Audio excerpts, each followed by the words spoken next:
Merci. Bravo pour la table ronde qui vient de s'achever sur une question particulièrement pertinente. Je suis étonnée, néanmoins, je ne peux pas m'empêcher de mettre mon grain de sel, que personne n'ait suggéré que la première chose qu'on souhaiterait serait l'adoption du principe d'un référendum d'initiative partagée sur la question animale.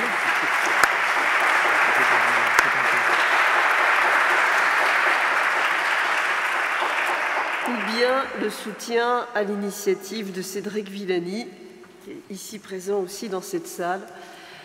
Bref, en plus de tout ce que vous avez tous fait, Loïc, Younous, effectivement, il y a encore beaucoup de choses à faire. Alors là, on va rentrer tout de suite dans le sujet sous un autre angle, qui est vraiment celui du consommateur, de l'information dont il a besoin, de l'information qu'il peut recevoir. Et il y a quelques mois, je crois que c'était en février, le magazine Que Choisir, qui est vraiment le spécialiste des questions de consommation, titrait quelque chose du genre l'étiquetage sur la question du bien-être animal gagne du terrain. Eh bien, ceux grâce à qui cet étiquetage gagne du terrain sont présents à cette table ronde, avec Louis, bien sûr, qui va immédiatement présenter tout ce qui a été fait dans l'association Étiquette Bien-être Animal, mais aussi Mathieu Richet, que j'accueille, qui est le directeur de la RSE du groupe Casino. Merci beaucoup d'être là, Mathieu. Et Yves de la Fouchardière, qui est le directeur général des fermiers de Loué. Louis. Merci. D'abord, au fond, pourquoi nous sommes-nous lancés dans l'étiquette bien-être animal? Cela a été exposé par les intervenants de la table ronde précédente. Les normes progressent lentement et rien ne permet d'espérer que les normes progressent demain plus vite. Une norme purement française est difficilement applicable. Une norme européenne implique l'accord de 27 pays et dans ces pays, il n'y a pas du tout d'unité de vue sur notre sujet, hélas. Et de toute façon, comme cela a été rappelé, nos agriculteurs, nos éleveurs sont soumis à une concurrence internationale au-delà de nos frontières qui ignore plus encore le bien-être animal. Et donc, les normes législatives et réglementaires progressent lentement. L'étiquetage, lui, a à mes yeux trois vertus. D'abord, il informe le consommateur, c'est une évidence, et permet de parler de consommateurs citoyens et d'assurer la cohérence entre le consommateur et les citoyens. En second lieu, il s'adapte à la diversité des situations, parce que, on le sait, il y a des clients qui ont besoin du premier prix et il y a des clients qui ont une liberté de choix plus grande. Et enfin, il donne un signal à long terme aux producteurs et permet de rémunérer ceux qui font mieux que d'autres en matière de bien-être animal. Et l'importance de ce signal long terme a aussi été soulignée ce matin. Alors, quelques mots sur l'histoire du bien-être, de l'étiquette bien-être animal. D'abord, comme ce colloque est organisé par la LFDA, il faut se vanter un peu. La LFDA a inventé l'étiquetage du mode d'élevage des animaux. Au début des années 80, on n'avait pas le droit d'écrire comment un animal avait été élevé. Et c'est la LFDA qui a obtenu d'abord l'autorisation de mentionner le mode d'élevage, puis l'obligation de mentionner le mode d'élevage sur les œufs. Donc, la LFDA a été précurseur. Cela dit, cette étiquette, vous voyez, c'est ce qui est entouré en rouge sur l'œuf. Les gens savent qu'elle existe, mais quand on leur demande qu'est-ce que ça veut dire, 58% se trompent et 42% comprennent ce que veut dire l'étiquetage. Autrement dit, cet étiquetage n'informait pas le consommateur. Cela dit, il a eu un effet, puisque, avec le temps, les grandes enseignes ont décidé de ne plus vendre d'œufs en coquille de la catégorie la plus négative, c'est-à-dire la catégorie 3 pour ceux qui arrivaient à déchiffrer le petit signe rouge. Et donc, on a décidé, en partant de cette expérience, d'essayer de faire un étiquetage. Cet étiquetage répondait, et les sondages qui figurent sur ce tableau le montrent, à une vraie demande des Français. 89% considèrent que le bien-être animal est important, 80% demandent un étiquetage et, enfin, 77% déclarent, je souligne le mot « déclarent », qu'ils sont prêts à payer le souvent un peu plus pour un produit qui respecte le bien-être animal. Et c'est en partant de cela que nous nous sommes rapprochés de quelques partenaires, Casino, OABA, CIWF, pour mettre en place un étiquetage bien-être animal. Et nous avons posé dès le départ qu'il fallait une validation par des organismes indépendants, c'est-à-dire que les producteurs, aussi qualifiés soient-ils et compétents soient-ils, ne peuvent pas être jugés partis pour définir l'étiquetage parce qu'ils seraient justement jugés partis. Et deuxièmement, qu'il fallait non seulement étiqueter, mais faire respecter l'étiquetage, c'est-à-dire avoir un contrôle externe indépendant régulier, parce qu'autrement un étiquetage risque d'induire en erreur ou d'induire des abus. Nous nous sommes lancés donc en mai 2017 et nous avons travaillé. Nous avons travaillé 18 mois pour construire un étiquetage et un visuel, c'est celui qui paraît dans le carré en bas à droite, avec 4 niveaux au départ, on est passé à 5 ensuite, de A, le meilleur, A, D ou E, le plus mauvais, en s'attachant à la lisibilité. Autrement dit, ça c'est un travail où les commerçants étaient indispensables, s'assurer que le client comprenne, s'assurer que ce soit écrit à un endroit que le client voit, juste au-dessus du prix.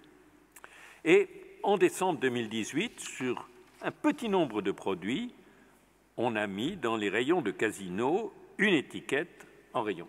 La bonne nouvelle, c'est que ça a eu un retentissement médiatique qui a surpris les auteurs même de cet étiquetage, en bien.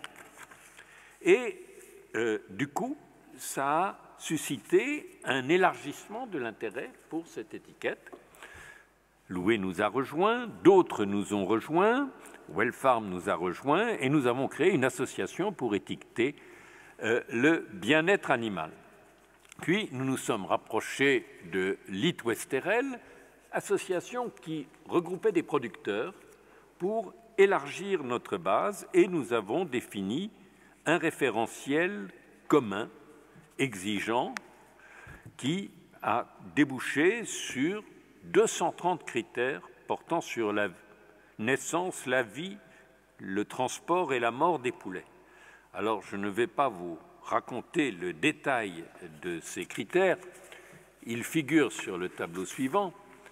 Ce qui est important de souligner, c'est qu'aucun aspect de la vie du poulet n'est ignoré. C'est le premier point. Second point, c'est qu'il y a des critères obligatoires et des critères qu'il faut réserver atteindre à un certain niveau. Et qu'il y a des critères qui sont des critères de moyens, par exemple, est-ce qu'il y a de l'éclairage naturel? Et puis les critères de résultat, est-ce que les poulets présentent des blessures? Est-ce qu'ils fuient quand ils voient un homme?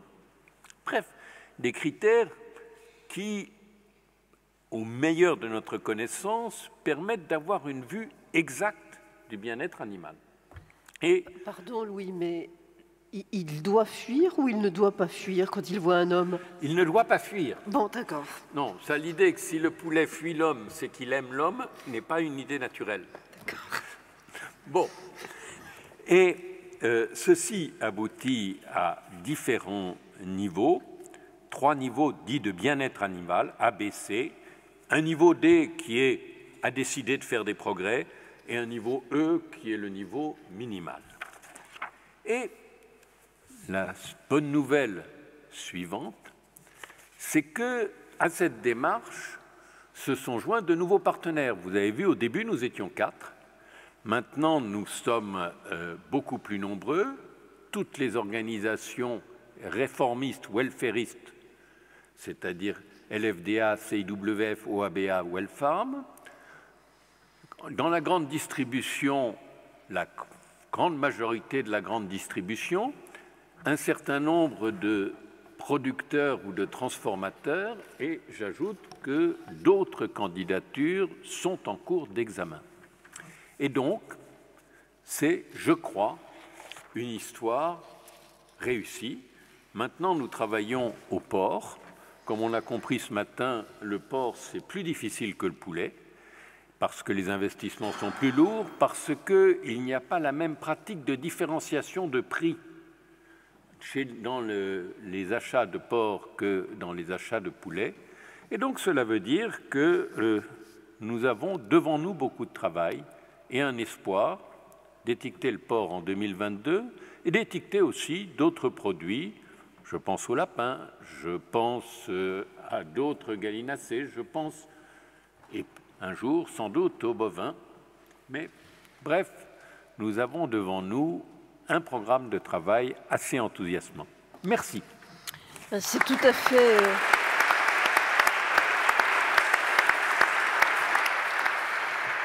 C'est remarquable, utile et encourageant. Alors Mathieu Richet, puisque vous avez été un des moteurs de ce projet, est-ce que vous pouvez nous dire à la fois ce qui a motivé votre démarche, celle de Casino, et les bienfaits, les bénéfices que vous en retirez pour la marque Casino?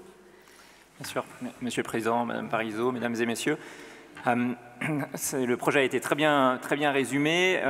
Les raisons pour lesquelles on s'est engagé dans ce projet, c'est d'abord une rencontre et un défi qui a été lancé par Louis Schetzer, notre président, celui effectivement de créer un étiquetage sur le bien-être animal qui permette de prendre en compte l'ensemble des étapes de la vie de l'animal. Et notre président a souhaité que nous répondions à ce défi, et ce pour plusieurs raisons. Le premier, c'est que nous avions pris des engagements sur la marque Monoprix, qui est une filiale du groupe Casino, pour arrêter de commercialiser des œufs élevés en cage sur notre marque propre. Engagement que nous avons étendu très rapidement aux marques nationales et que nous avons ensuite étendu à toutes nos enseignes en France, ce qui fait qu'aujourd'hui, vous ne trouvez plus d'œufs élevés en cage, étiquetés donc de niveau 3 dans nos magasins. Ce qu'on a observé sur cette période entre 2013, date où on prend l'engagement, et 2020, c'est un intérêt de plus en plus fort de nos clients pour les questions de bien-être animal, ce qui n'était pas forcément le cas au début des années 2010 dans le contexte de la société française. La deuxième raison, c'était que nous avons travaillé pendant 10 ans dans le cadre à la mise en place d'un affichage de l'impact environnemental des produits suite au Grenelle de l'environnement. Vous savez que cette mesure figure dans le Grenelle de l'environnement, et nous avons travaillé avec nos équipes à essayer de mettre en place, qui a été d'abord un indice carbone, puis un indice environnemental et un affichage environnemental. Et donc nous avions déjà traversé les différentes étapes de la mise en place d'un étiquetage complexe sur la partie environnementale, sur les différentes étapes méthodologiques, qui sont évidemment différentes pour les enjeux du bien-être animal, mais on avait connu ce processus, et aussi sur la manière de rendre compte à nos clients de cette information. Ce qu'on observe, c'est que 10 ans après, on n'a pas réussi à aboutir collectivement sur l'affichage environnemental. Vous savez que ça fait partie des recommandations de la Convention citoyenne de mettre en place ce Carbon Score, et on espère qu'on arrivera collectivement à le mettre en place.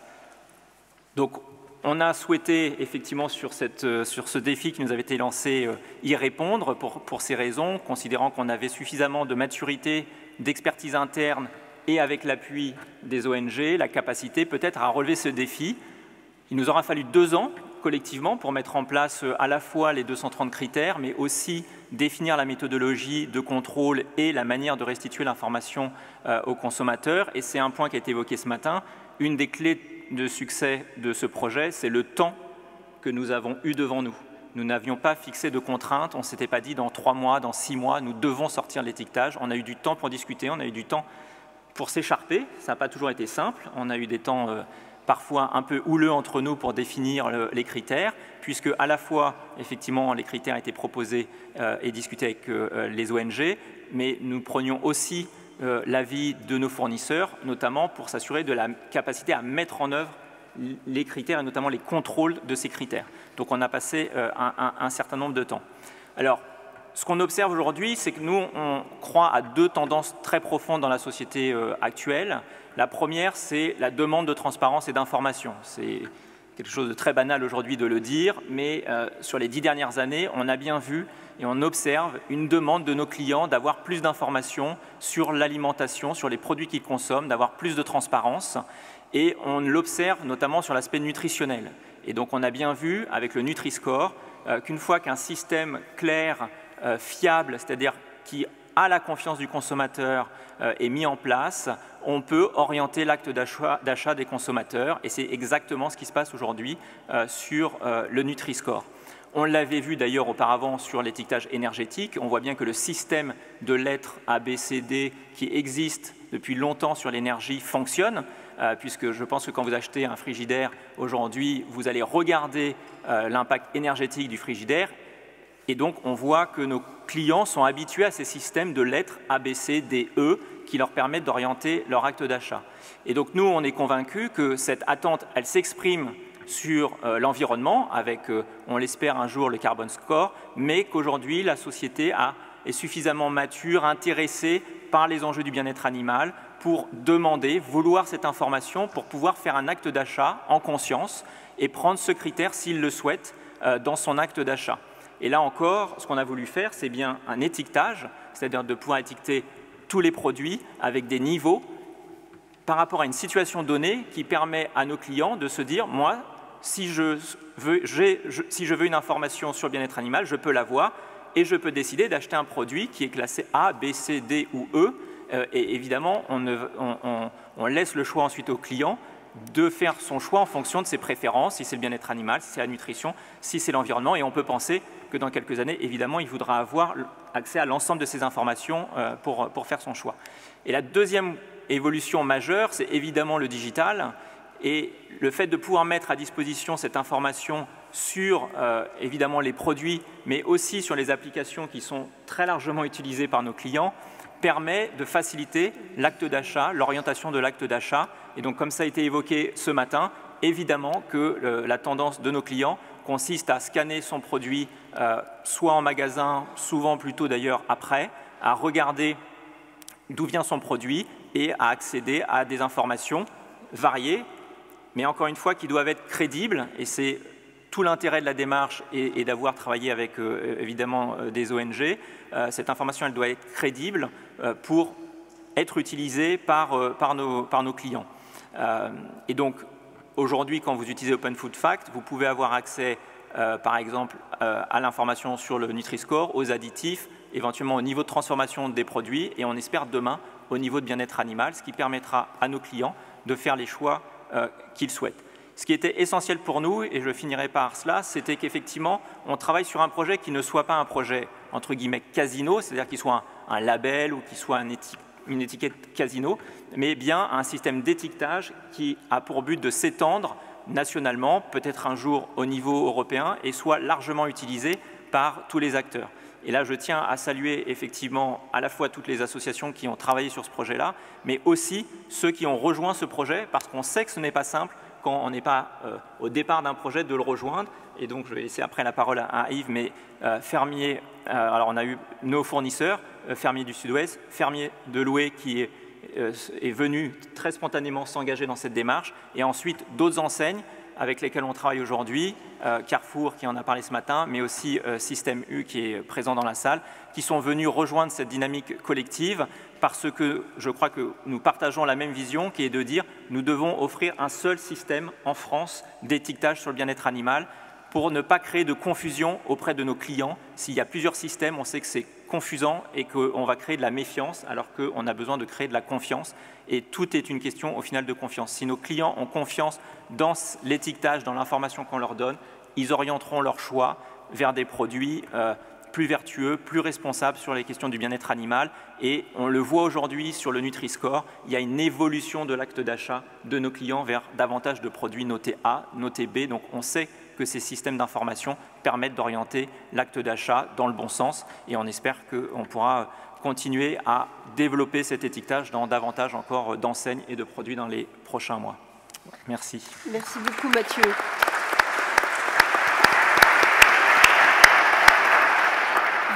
Vous avez parlé de la confiance et on y reviendra peut-être tout à l'heure. Mais Yves, je voudrais vous donner la parole parce que c'est peut-être à votre égard qu'on peut être le plus admiratif finalement d'avoir osé vous engager dans un tel process. Ben, il ne faut pas être admiratif parce que j'ai des producteurs absolument géniaux puisqu'ils avaient déjà pris des initiatives il y a 60 ans en développant des productions à l'extérieur, là où tout le monde a intensifié les productions, on est resté sur des modèles très extensifs. On était à la base du label, on était dans les tout premiers à produire des poulets bio et il manquait quelque chose.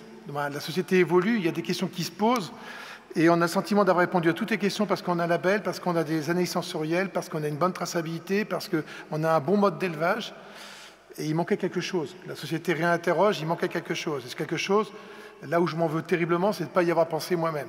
Donc, ce qui a été fait par l'équipe de départ, et entre autres avec le soutien de Casino, c'était ce qu'il fallait faire. Et quand je l'ai découvert lors d'un colloque, je me suis dit, mais c'est pas possible, ils ont fait ça, je m'en suis même pas rendu compte, j'étais même pas au courant. Et c'est pour ça qu'on a accroché très vite à cette idée. Il faut comprendre, pour bien comprendre quand même où est-ce qu'on en est, c'est juste pour bien repérer les choses, parce qu'il ne faut pas se tromper. 95% des poulets dans le monde sont élevés en claustration. C'est 1 milliard de poulets toutes les semaines, et ils sont élevés en claustration entre 18 poulets au mètre carré jusqu'à 22 poulets au mètre carré. Si on retient 18 au mètre carré, dans cette salle, si Wikipédia dit la vérité, moi j'ai vérifié ça ce matin, qui fait 2630 mètres carrés, on aurait 47 000 poulets.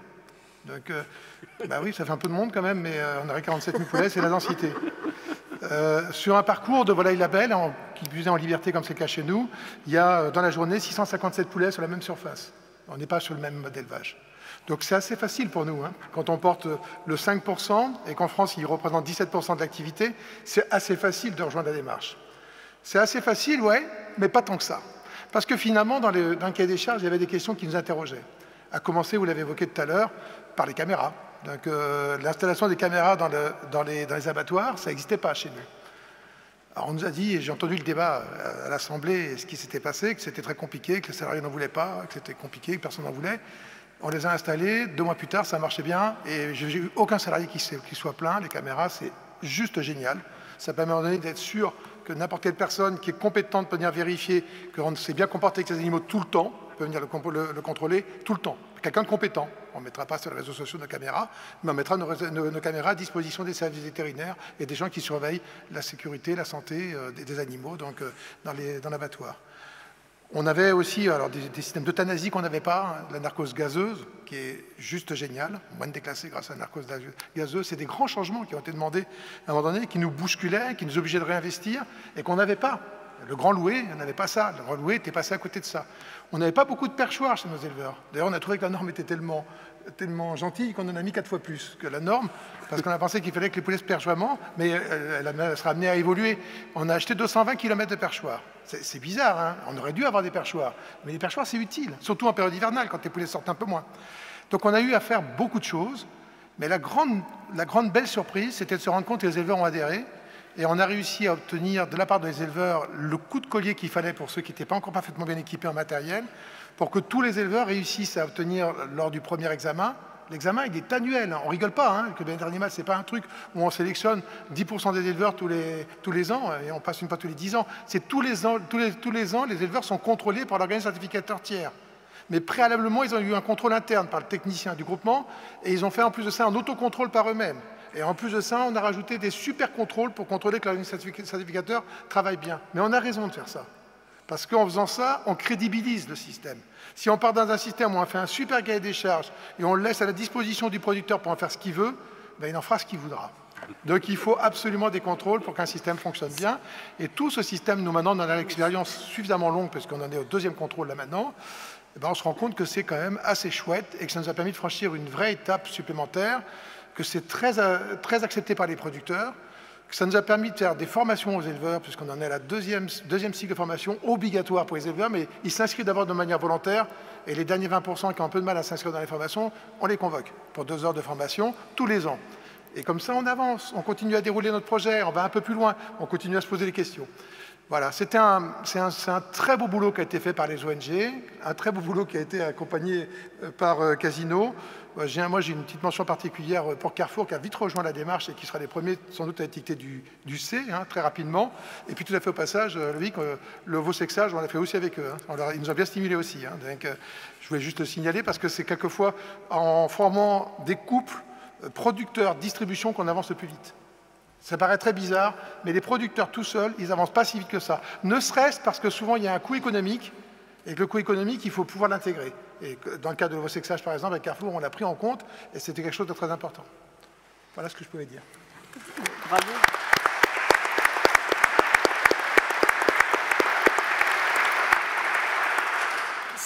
C'est avec le couple distributeur-producteur qu'on avance le plus, ça mériterait une dépêche AFP. C'est pas souvent qu'on entend ça. Moi, j'ai une question, je vais reprendre la même façon de faire que Louis. J'ai une question pour chacun d'entre vous. La clé de l'étiquetage, c'est la confiance. La confiance dans la façon dont cet étiquetage est fait, la confiance dans les critères et la confiance dans qui vérifie, qui contrôle, qui audite. Alors, comment ça se passe? Quelle réponse donnez-vous à cela? Et a-t-on les moyens de développer ce contrôle? C'est la confiance, mais ce n'est pas la confiance les yeux fermés. Ça, c'est clair. Dans le système de l'AEBEA, il y a l'autocontrôle, ça a été dit. Il y a un contrôle externe une fois l'an par des contrôleurs agréés type Veritas qui ont subi une formation particulière qui leur permettent de faire ce contrôle.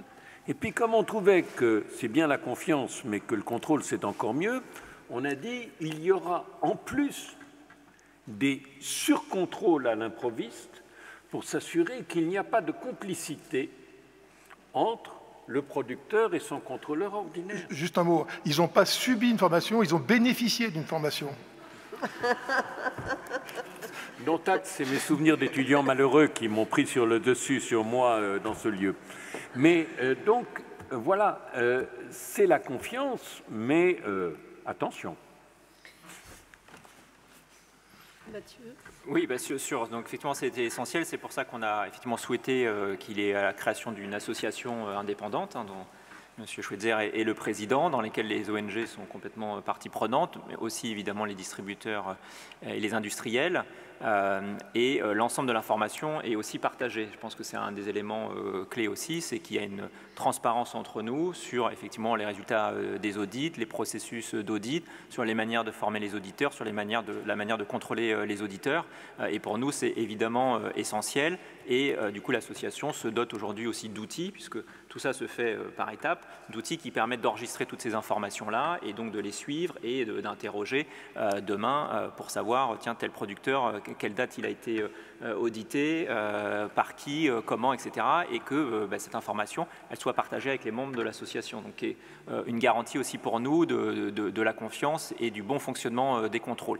Alors, c'est des sujets qu'on connaît bien, le contrôle on va dire, des chaînes d'approvisionnement. Donc, on sait qu'effectivement, c'est toujours améliorable et qu'il faut faire preuve d'une très grande vigilance. Et c'est pour ça que nous ne sommes pas partie prenante de ces contrôles, ni côté de loué. C'est bien géré par l'association en toute indépendance. Et cette information, encore une fois, elle est partagée avec tous les membres. Donc s'il y a un doute, une question, on peut aller tout de suite chercher l'information, vérifier, regarder, et puis, s'il faut, prendre les mesures nécessaires. Ce qu'on observe sur le processus, nous, sur notre offre, c'est que parfois, on a des produits qui sont étiquetés A, parfois B, parce qu'effectivement, certains critères ne sont pas validés. Donc, on voit bien qu'effectivement, les contrôles fonctionnent. Et je pense qu'on est effectivement très attaché à la qualité de ces contrôles, et ça fait l'objet de discussions régulières dans l'association. Yves. Oui, alors c'est vrai que que ce soit le label ou la bio, dans le métier dans lequel on vit depuis toujours, donc, sont des métiers où on a l'habitude des contrôles externes et des organismes certificateurs tiers qui viennent faire des contrôles avec beaucoup de rigueur, et toujours à l'improviste, jamais en prévenant. Donc ce sont les mêmes organismes certificateurs qui interviennent. À partir du moment où ce sont les mêmes organismes certificateurs, on peut avoir une confiance absolue. Donc il faut bien séparer d'autocontrôle. Nos techniciens, quand ils font un autocontrôle chez un éleveur, c'est un autocontrôle, c'est exactement la même grille d'évaluation, ça n'a aucune valeur pour la certification future, c'est juste de la pédagogie avec le producteur pour rajouter des contrôles supplémentaires. C'est un contrôle à table, c'est pas un autocontrôle. L'autocontrôle, c'est quand c'est l'éleveur lui-même. Il a le petit applicatif sur son téléphone portable et il peut passer en revue tous ces critères lui-même, et il doit le faire une fois par an pour lui-même se sensibiliser, se reposer des questions et permettre de passer quelquefois pas tous les bâtiments qui n'ont pas été contrôlés. Il y a un bâtiment qui a été contrôlé à l'année, il peut contrôler le bâtiment d'à côté. Voilà, ça permet d'être dans une vraie démarche de construction sur la durée. Vous illustrez tous les trois le succès d'une initiative privée, société civile. En tout cas, si j'ai bien compris, jamais les autorités publiques ne sont intervenues pour se mêler de votre étiquetage. Est-ce que vous pensez qu'elles peuvent un jour vouloir regarder ça de près? C'est un vrai sujet. Il y a le Conseil national de l'alimentation qui a été saisi par le ministre de l'Agriculture d'une demande d'avis sur l'étiquetage sur le mode d'élevage et en proposant une alternative entre soit un label, seuls sont étiquetés les bons, ou un étiquetage, c'est-à-dire l'étiquetage porte sur tous les produits. Bien sûr, les producteurs préfèrent le label. Et surtout, la saisine portait sur un étiquetage qui excluait le transport et l'abattage. Autrement dit, qui ne portait que sur le mode d'élevage et pas sur le bien-être. Et comme l'a souligné Yves, un étiquetage bien-être, ça doit aller jusqu'à la mort incluse. Et donc, bon, je suis face à cette initiative un peu inquiet, je dirais comme une poule devant un couteau. Parce que, d'un côté, il serait bon que ce système se généralise. Je pense que si on a plusieurs systèmes concurrents, c'est comme si on n'avait aucun système. D'un autre côté, on voit bien que les ONG et les distributeurs peuvent être très exigeants et mettre leur réputation en jeu. Il y a des producteurs comme Loué qui ont une image extraordinaire et qui mettent aussi leur réputation en jeu. Mais on voit bien qu'un système où tous les producteurs seraient contents, qui est la tendance naturelle du politique vis-à-vis des producteurs, est un système où l'étiquetage ne serait pas très rigoureux. Sur cette question, moi déjà, je crois qu'on joue tous un rôle et qu'effectivement, ce rôle, il est complémentaire. Donc je n'oppose pas les démarches, au contraire. Quand on a travaillé sur le référentiel, la question de la vidéoprotection est évidemment arrivée sur la table. Elle est arrivée parce que le sujet avait été débattu à l'Assemblée nationale. Peut-être que si le sujet n'avait pas été débattu à l'Assemblée nationale, nous n'aurions peut-être pas parlé de ce sujet-là. Et effectivement, on s'est posé ensuite des questions de comment intégrer cette question. Donc je crois que chacun a son rôle aujourd'hui pour faire progresser la société. Et nous, ce qu'on observe en tant que distributeur, c'est que on peut mettre tous les produits les plus vertueux en termes de bien-être animal. Si la société n'est pas prête à acheter et à consommer ces produits-là, en fait, il ne se passera rien. C'est-à-dire qu'en fait, on mettra ces produits et personne ne les achètera. Et donc, on fera l'inverse de notre métier, qui est de vendre et de vendre pour pouvoir effectivement employer des gens dans nos magasins. Donc, il est important que l'écosystème de la société bouge, que tous les acteurs bougent, donc effectivement les associations, nos fournisseurs, les parlementaires, parce que ça fait du bruit dans la société, ça fait progresser les consciences, ça fait progresser finalement nos comportements d'achat. Encore une fois, il y a 10 ans, la question du bien-être animal ne sortait pas du tout dans les préoccupations de nos clients. Aujourd'hui, c'est un des 2 premiers sujets. Enfin, on a climat, bien-être animal, plastique chez nous aujourd'hui. Et donc on voit bien que, et ça en est là parce qu'il y a eu le travail des associations, aussi parce qu'il y a eu le travail des parlementaires. Donc je pense qu'il faut que chacun effectivement agisse à son niveau. Après, est-ce que le législateur peut aller plus loin, reprendre des initiatives? c'est à lui d'en juger. C'est un sujet qui est assez complexe, donc ce n'est pas forcément évident de légiférer sur un sujet comme celui-là. Il faudra regarder par exemple ce que donne l'indice de réparabilité si on compare sur un autre sujet où le législateur a demandé la mise en place d'un indice de réparabilité avec des décrets qui vont très très loin dans le fonctionnement de ces indices. Là, moi, ce que j'observe, c'est que c'est peut-être très compliqué d'aller légiférer sur 230 critères derrière, et ce n'est pas forcément nécessaire aujourd'hui dans la dynamique. Après, ce sera au législateur d'en décider. Ne croyez pas, Mathieu, que vous avez fait fuir Louis. Je crois qu'il va aller accueillir le ministre. Juste rajouter un petit mot. Nous, on a pas mal l'expérience des prises de décision un peu unilatérales, comme on l'a fait pour le bien-être animal. Finalement, on prend la décision sans le reste des producteurs. On n'avance pas au même rythme que les autres. C'était le cas, par exemple, sur les filières sans OGM. Donc, quand les OGM arrivent en 96, dès 98, on a basculé nos filières sur des filières sans OGM. Et on a espéré on était aussi avec Carrefour dans ce dossier-là. On a espéré très tôt que les filières sans OGM, elles puissent être étiquetées globalement. C'est-à-dire que les consommateurs soient informés quand il n'y a pas d'OGM donné à l'alimentation des animaux, mais qu'ils soient aussi informés quand il y a des OGM qu'on nourrit les animaux. C'est jamais arrivé, ça ne viendra jamais. Et ça, c'est un peu désespérant. Après, si vous regardez ce genre de choses, vous ne faites rien. Donc je ne sais pas si un jour le législateur fera quelque chose, je ne sais pas si c'est utile qu'il le fasse. Je ne considérerais jamais qu'un éleveur de poulet standard, il n'y en a pas énormément dans ma campagne sartoise, mais il y en a quand même pas mal. Donc quelqu'un qui est moins méritant que mon éleveur, il produit des volailles pour un type de consommation, pour un type de production. Donc je n'ai pas du tout envie de juger. Quand je vous parlais tout à l'heure des densités, c'était pas du tout, c'était juste pour avoir les échelles en tête. Il faut toujours avoir en tête les échelles. Mais derrière, à un moment donné, la capacité à obtenir quelque chose qui permette de rendre cet étiquetage obligatoire pour toutes les productions, j'ai du mal à le croire. On en a parlé tellement ce matin aussi avec toute la question de l'import qui arrive en masse à un moment donné et qui n'est toujours pas régulé, et qu'on n'a toujours pas le droit de réguler parce qu'il y a des règles internationales. Je suis assez pessimiste. Mais comme je suis très optimiste sur le reste, donc on va continuer à faire ce qu'il faut faire pour nos consommateurs. Mais après, sur la capacité à généraliser, je n'y crois pas vraiment. Mais c'est votre boulot, ça, hein, c'est pas le nôtre. J'ai une dernière question juste pour vous, Yves, parce que vous avez dit que vous avez procédé à beaucoup de changements, je ne sais combien de kilomètres de perchoirs, l'extension du nombre de mètres carrés, les caméras dans les abattoirs, bref, vous avez donc investi, ça vous a coûté en CAPEX. Est-ce que vous avez le sentiment d'avoir un retour sur cet investissement? Rien comme chaque fois, rien. Non, c'est pas grave, hein, c'est rien. J'ai pas pu vendre plus cher mes poulets, et j'ai pas pu vendre plus cher mes poulets quand on a mis du sans OGM. La société en voulait pas, on l'a sorti, on l'a gardé, et j'ai pas pu vendre plus cher, on ne vend jamais plus cher. La réponse est non. Les distributeurs nous aiment bien, mais on ne va pas vendre plus cher les poulets à nos distributeurs qui les vendront plus cher aux consommateurs qui l'achèteront peut-être pas. Non, rien. Voilà, la réponse, elle est claire. Peut-être qu'un jour ça viendra, mais en tout cas, on est propre, quoi. On est tranquille. On a le sentiment d'avoir bien fait. C'est déjà pas mal, déjà.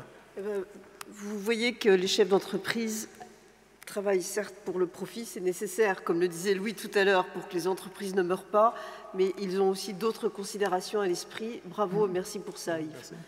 Merci à vous, merci Mathieu, bravo.